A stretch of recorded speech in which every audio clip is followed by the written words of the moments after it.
అంటే ఎంత కష్టం కదా. అది కాదు నాన్న, ఆ, సంధ్య విషయం అమ్మకి ఎలా చెప్పాలా అని ఆలోచిస్తున్నా. దానికి సీరియస్ గా ఆకాశంలో చూడడం దేనికి?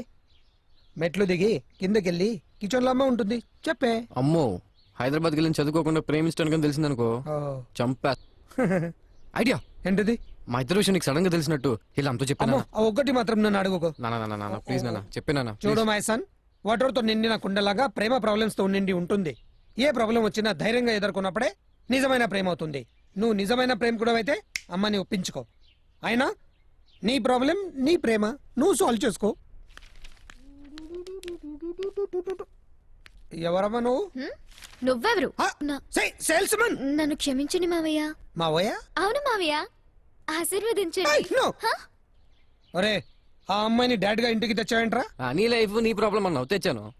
ఈ విషయం అమ్మకు తెలిస్తే? అదే అర్థం కావట్లేదు నాన్న. ఓ పని చేయి, రిషి ఫ్రెండ్ యూనివర్సిటీ ఎగ్జామ్స్ ఉన్నాయని 10 రోజులు ఇక్కడ ఉంటుంది మేనేజ్. నీ ప్రేమ నీ ప్రాబ్లమ్స్ నా, నా, నా, సాల్వ్ నా, చేసుకో. నా, నా, నన్ను please, మాత్రం నా, ఇన్వాల్వ్ నా, చేసుకో. నా, నా, please, ఐఎమ్ సారీ. నా, నా, నా, please, సారీ. యాండి నాకేం తెలియదు.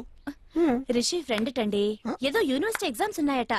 పాపం ఆడపిల్ల 10 రోజులు ఎక్కడో ఉంటానంటే నేనే మన ఇంట్లో ఉండమని చెప్పాను. నాకు ముందే తెలుసు. నేను చెప్పలేదే, మీకెలా తెలుసు? ఇప్పుడు నువ్వు చెప్పావు కదా. నేనెప్పుడు నమస్తే. నమస్తే అండి.